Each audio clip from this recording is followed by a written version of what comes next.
Today I would like to speak about planning. Planning is one of the most important functions of management. Planning is called the primary function. It is also called the basic function of management. As far as students of class 12 CBSE are concerned, they are studying 5 functions of management. There is planning, organizing, staffing, directing and controlling. So planning is the first function. This is the 4th chapter what they are studying. So planning is the first function. Planning is the primary function, planning is the basic function. Why planning is called primary function? Because it is the first function of management, so it is called primary function of management. Here one thing is very important, that without planning, nothing can be done. No activity can be performed. For everything we have to plan, we always plan, then only we perform the activity. So planning is called primary function. Why planning is called basic function of management? Because planning is a part of every function of management. That may be organizing, that may be directing, that may be controlling, that may be staffing, whatever may be. But planning is an integral part of every function of management. That is why planning is called basic function of management. Now I would like to tell you what are the things what you have to study in this chapter.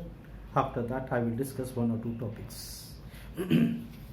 So here you will study what is planning, that what is I told you, understand. Planning is to plan something for the future.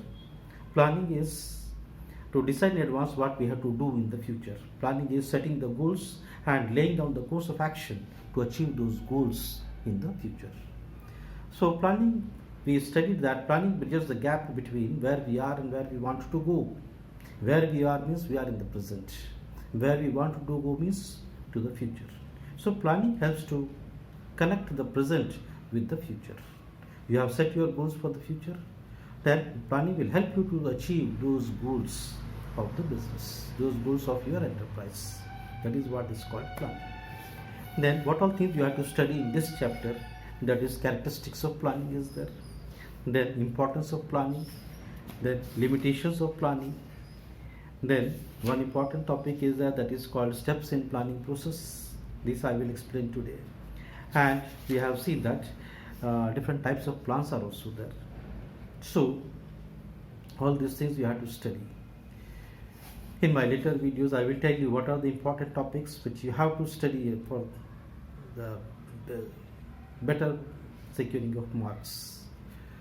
So when we come to this steps in planning, planning, here there are 7 steps in the planning process. The first step is setting the objectives.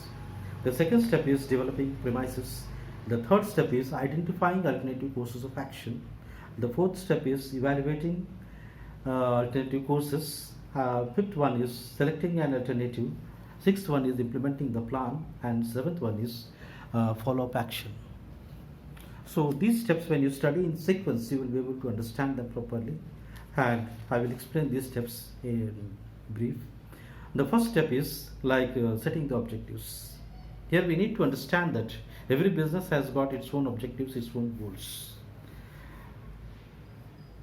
Then these objectives, what we have to achieve after 1 year or what we have to achieve after a stipulated period of time, that goal is to be set, that goal is to be fixed, and that is what is called setting the objective. Every business should set its objectives, its goals. That goal should be achievable. It is not like setting anything, understand that will not be. What is possible, what we can do, that much you have to think and that much you have to set. That is what is called setting the objectives. The second step is developing premises. Here we need to understand that future is completely uncertain. We do not know what is going to happen in the future. But in business we have to assume something, we have to forecast, we have to plan something for the future.